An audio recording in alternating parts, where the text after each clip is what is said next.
Hi everyone and welcome back to the channel. Have I got an absolute treat for you in store today? We're actually at the Vintage Carriages Trust Carriage Works Museum at Ingrove. There's actually two museums, the Bahamas Locomotive Society Engine Shed and Workshop and Museum as well. So let's go and have a look around and we'll go and speak to some of the people that work here.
Okay, well, I'm joined by another Trevor, who's actually the chairman of the Vintage Carriages Trust. So, nice to meet you, Trevor. Right, Thank you for showing us around. Okay. I really appreciate it. So, when did this start this place off, and how long have you been here? Well, it all started about 1965. Yes. And I've been there more or less from the beginning. Wow. This carriage was built in 1876. It's actually the oldest one in the collection. 1876. And was the first vehicle that we actually got in the collection. The museum here has been here since 1989. 1989. Yeah. A lot of people don't know about this place. They'll probably know about the National Railway Museum in York, but what a gem this is. It's absolutely fantastic. I'm really surprised at how much you've got here and how much work you've put into restoring these carriages and trains and things. And people have seen it more than they imagine. Over the years, this collection have actually been in over 100 TV and films. 100? Yes.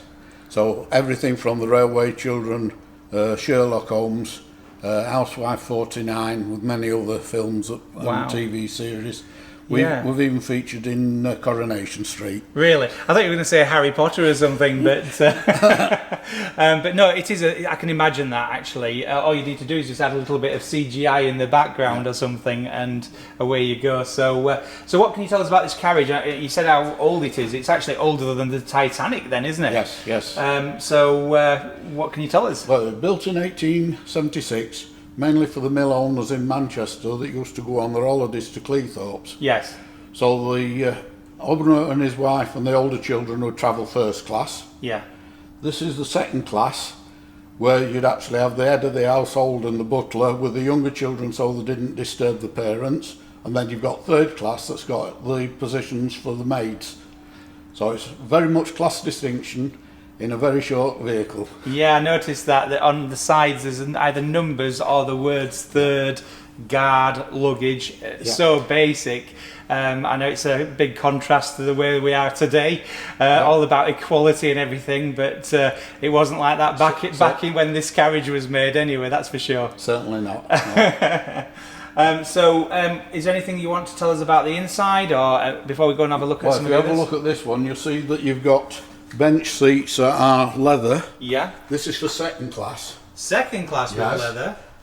But you'll find that at the end of the Victorian era and into the Edwardian era, people didn't want to be second class citizens.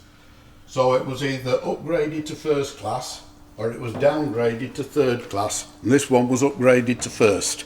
Wow. Fantastic. So do you want to show us another carriage? Yes. We'll show you the same one here. This is your first class. Oh, this is the one with the creepy mannequins and the dog inside, I think. It's a bit dark in there, but hopefully you can pick that up on the camera. So this is first class with the... And then if you want to have a look at the coach on the other side here, this is first class Metropolitan Railway, where you could actually travel on the London Underground up to 1941 in first class. Not many people know these days that on the Underground they actually had first class carriages. So I have to say, it doesn't look anything like the Underground that I can think of anyway, that's for sure. This is built 1923 and is actually just 100 years old this year. 100 years? Yes, and it didn't actually stop operating until 1961. There were still running wooden bodied carriages on the Underground up to 1961 with people smoking. Is this carriage completely made out of wood? Because it does look on the top. Timber. On the top, it's all varnished teak. Yes. Underneath, you've got an oak frame, but then steel on the outside of it. Wow. I mean, some of these look like they were from some cowboy and western film or something. Yeah. You know, they look that old. You know. That one's 1888. 1888. And. That was built for the Great Northern Railway, working out to King's Cross, up to Leeds and Bradford, and even through to Keighley. Wow, absolutely fantastic. So how many carriages have you actually got in here? Because I've noticed you've got a workshop as well, which we're going to have a look at in a second. We've got 9 in the collection. Yes. And one diesel rail bus from the 1950s. Yes. That was a trial on the railways in the 1950s, and actually only ran in service for 9 years before it was actually moved into preservation. Now 9 doesn't sound a lot, but it is actually, when you bring them indoors, they're absolutely huge. It's not something that you could probably collect hundreds of, but we're hoping that later on there might be some shunting, and those of you that's railway fans out there will know what that is. So I'm hoping that we manage to capture that before we go, because the rain's on and off today. Well, Trevor, I have to say this is the most interesting carriage of all, because that looks like a toilet to me, but a very, very old one. Almost looks like one that you'd see on a boat with the seats, like a sea toilet. Yeah. What can you tell us about this particular carriage? This one's built 1898. 1898. Toilet facilities for first class passengers only. Wow. Third class had to wait until they got to a station so they could get out to use the facilities. And also it's interesting that unless you use the drop down wash basin to wash your hands, you can't flush the toilet. And you're in with 4 people that probably you don't know, so it encourages people to use the domestics. I have to say, you'd expect that to service more than these sort of 5 seats. So that one toilet was for these 5 posh gentlemen and ladies. And you see that you're sharing the gas lamp with the person next door. So that's where their loo would be? Yes. The ones in the first class, the other side, have also got a toilet, but they share the gas lamp. After all, it was built in Yorkshire. Well, I've just learnt something new. I just thought this was paint. It's actually gold leaf, and they've spent £95,000 on restoring this particular carriage. I would never have known unless they told me. So the attention to detail here is fantastic. Okay, Trevor, thank you for showing me around the workshop. Yep. What can you tell us about this particular place? Because this isn't to the public, is it? This is no, we don't generally open to the public. Yeah. Eventually, we're hoping to actually have a viewing gallery where we can actually show people what's happening in the workshop, but we haven't quite got there yet. All right, okay. So what have we got behind me? This is a diesel rail bus built in Germany in 1958 as a trial in East Anglia to save all the small branch lines at the periods when the beaching cuts were coming in and things like that. Only finished up with 9 years in service and then finished up in preservation. I have to say, I've not seen one like that. The railway's got one operating and there's 2 more preserved in the country, but this is the only one with its original 1958 engine, which is sitting underneath that blanket. 1958 engine. And so is the plan to get this up and running again? Its plan is to get it restored to a good museum standard. Right. Eventually, we're hoping to get it to running condition, but we aren't there yet. It's going to be Our rush jobs are generally 10 to 15 years. This is only 4 years into the project. 10 to 15 years is a rush job. And how long have you been here, Trevor? I've been here since 1965. 1965, so you've only done what, 3 jobs? I'm only joking. So yeah, they do rely heavily on funding and grants and things like that. So if you do ever visit, please use the donations tin or whatever, or I think you can even do donations online, because the work that they do and they put in their own time, unpaid in a lot of cases, and you can see where they've gone from and to with these fantastic carriages and trains. So let's have a look around, Trevor.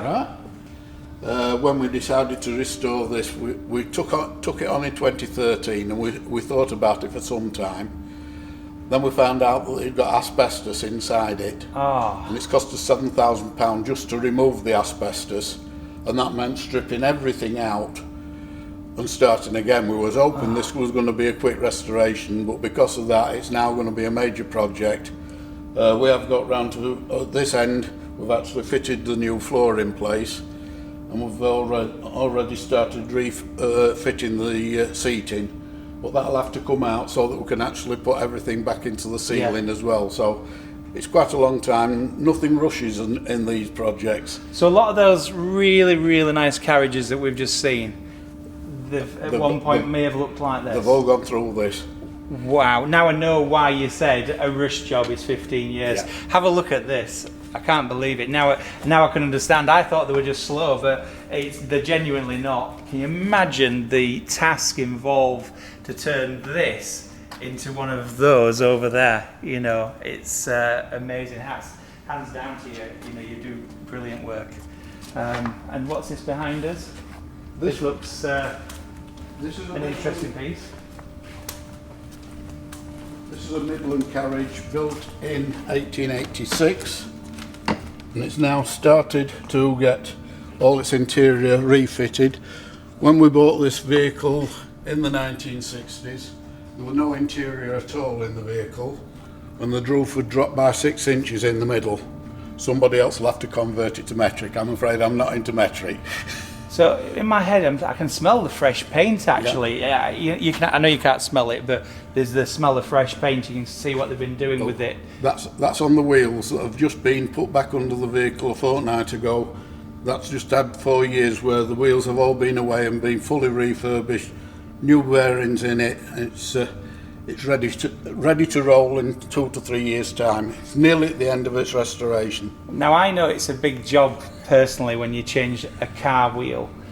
Looking at that and the weight of this carriage, how on earth do you even change a wheel? I mean, it looks so heavy. We have jacks that actually lift the vehicle in 4 points, and we lift the whole vehicle out of the way and then roll the wheel sets out from underneath. So those jacks, how much can they hold? There's 6.5 ton each jack, and there's 4 jacks. And how much does this weigh? This is only 14 ton. It's a lightweight. 14 ton. And what about some of the others? Anything up to 30, 35, 40 ton. Oh my word. Yep. Fantastic. I mean, this carriage that's behind you, this is built 1923, 1924, so next year it's its centenary. At the moment it's going through a bit of a general refurb. The carriage was painted up for the Worth Valley Railway's 50th anniversary in 2018. We're only going to keep it in this livery for 1 year. If you hadn't noticed, that's 5 years ago.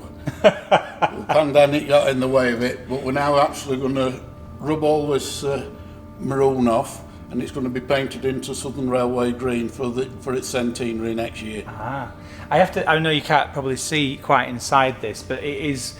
If you think about your typical railway carriages, going back to Harry Potter, for example, you've got the corridors and then the actual sections where everybody sits. That's exactly what I can see in there. Yeah.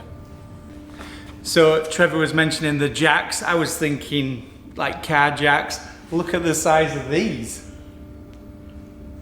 And they can all be controlled individually, and then by a master switch. Once you've actually got the weight of the vehicle, it's the flicker switch, and then you lift all 4 at the same time. Fantastic. So each one 6 tons. 6.5 tons. 6.5 tons. Yeah. Wow. They don't look cheap either. So please send a donation because they probably need more of those. About £20,000, that's all. 20,000? Yeah. Once we bought them, we had to have them overhauled Oh to have them certified. Nothing's cheap. It is not. Now I know why railways are always running out of money. All right, well, I know you wanted to see some locomotives and we've seen a few carriages. So Trevor, what can you tell us about this one? I've noticed it's got a name, Lord Mayor. Yeah, Lord Mayor was built in 1893. Yeah, 1893. And was used mainly on contracting work around the country, including the dismantling of the Liverpool Overhead Railway.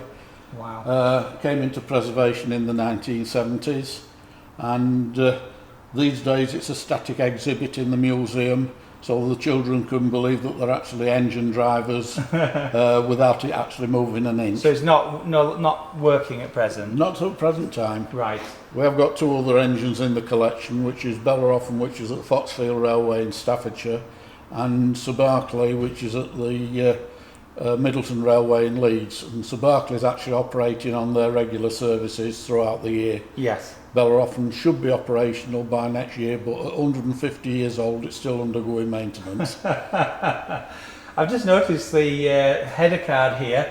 Now, just looking at that, was it used in the film or what was it used for, the Railway Children? It was used for the publicity shots. For the publicity shots? So it didn't actually appear in the film Right. because they ran out of days to actually do the filming. It was planned to use, but they didn't get round to it. But it did appear in all the publicity shots. So you've got Bernard Cribbins, Jenny Agutter, Sally Thompson, Gary Warren, that were all the main 4 of the main 5 characters within the film. I just saw them then actually on the image. You want to get a close-up of that? Obviously it was a slightly different colour, but apparently Trevor said they have to continue painting the trains just to stop the rust. Do you want to show us in the... Yeah, we'll show you the cab. Is it the cab or... what do you call that? Well, we'll call it a cab, but this doesn't have a cab roof on it. So it doesn't have a cab, so is it convertible? No, the idea that Victorian enginemen were encouraged to do work. And the idea is that if they weren't undercover, then they would be encouraged that they'd work faster so they could get back undercover. So you only finish up with a short bit of roof fire. But of course these engines used to work forwards and backwards. So you've got a lovely view out the back for when you're coupling up to anything. Didn't keep a lot of the rain off though, did it? No. So this is a regulator. Yeah. That is the bit that makes it go forward and back, or accelerates. This is the forward and reverse gear, which I can't manage to shift. No, we seem to have jammed it in position now. But all these dials are for putting the water in the boiler and things like that. Pressure gauge to know what pressure you've got. And it's very much basic to show the young children what a steam locomotive's about.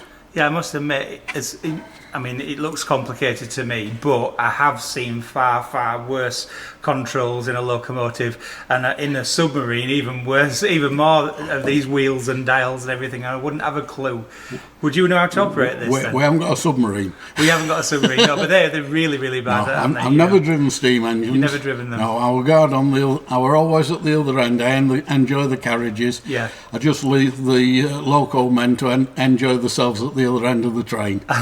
So did you get to boot everybody off that didn't have a ticket? It's been known.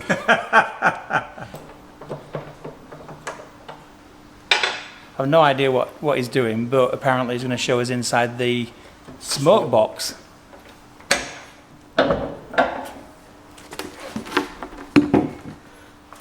This is what a steam engine looks like on the inside.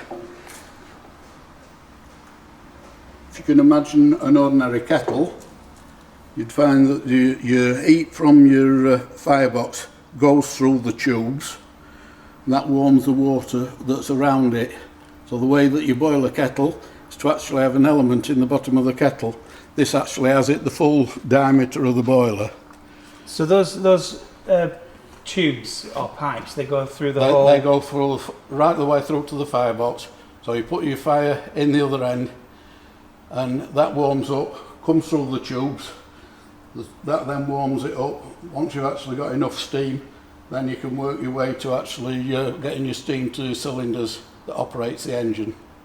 It's clever engineering, isn't it? To say how old it is, you know, I mean, when the first car was invented, I mean, whoever come up with the first idea of a steam locomotive, I mean, it just...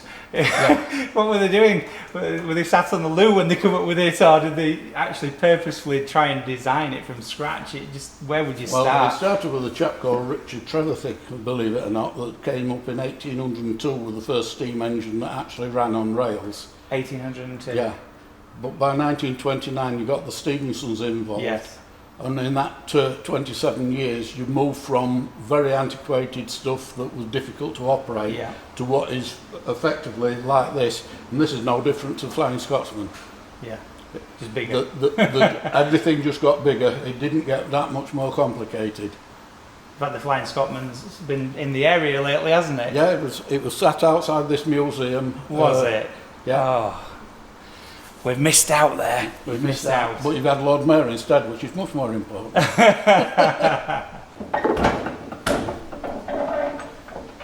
can always get Richard to do this. He's a steam driver. Whilst he's struggling to put that back together, we'll cut this bit out. No, we'll leave it in. That's why they never trusted me with steam engines. Well, thanks for showing us that. Because it's worth you knowing that the railways invented time. Up to the starting of people being able to travel by rail. Yeah. Every village and town had its own time. It's only once the railway started moving people fast enough that you had to have standardised time. If you want to have a look above you, you'll see the clock from Mayfield Station in Manchester. And inside the shop area, I can actually show the workings of that clock. So I'm assuming they've replaced it with a digital one now. No, they shut the station. Oh, they shut the station? Oh, that's no good. Sounds like banks. So that's your clock mechanism, so that you can wind it up. It needs to be wound up at least once or twice a week.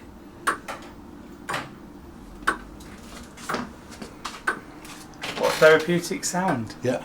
Okay, Trevor, thank you ever so much for showing us around. I really do appreciate it. This is the Vintage Carriages Trust. Just before we go, can you explain a little bit about the rail story? Because I noticed that you've got the other railway shed over there, even though you're separate entities, you're literally right next door to one another. What it is three organisations working in partnership. Rail Story stands for Railway History. Yeah. We are to do with carriages and people travelled in carriages.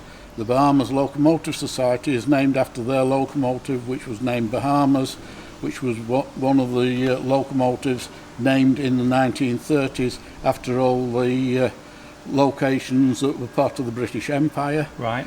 And they are known as the Engine Shed. And the Keighley Worth Valley Railway, which has actually got the original station building from Fulridge in Lancashire, which were brought stone by stone, and that is the railway station. So within a few hundred yards, you've actually got the total history of what railways are about that we can actually explain to such things as school children. We do the STEM subjects for the schools. Yes. We finish up with a lot of coach parties, coming and enjoying the coach, a ride on the coach to bring them here, and then they actually see what coaches were before coaches on the road existed. Fantastic. Well, we'll head off and go and have a little look in the other place as well. And thank you ever so much, Trevor, for showing us around. It's been an absolute pleasure. Hopefully, one or two of the viewers might come and see you, and you know, I'm sure that they'd love for you to show them around. We're open 364 days a year. Not 365. We do close Christmas Day. I know. I saw that. Open 11 o'clock while 4. 11 while 4, 364 days a year. So if you ever complain at work that you don't get days off, try coming here. Right, we'll catch you back at the other place.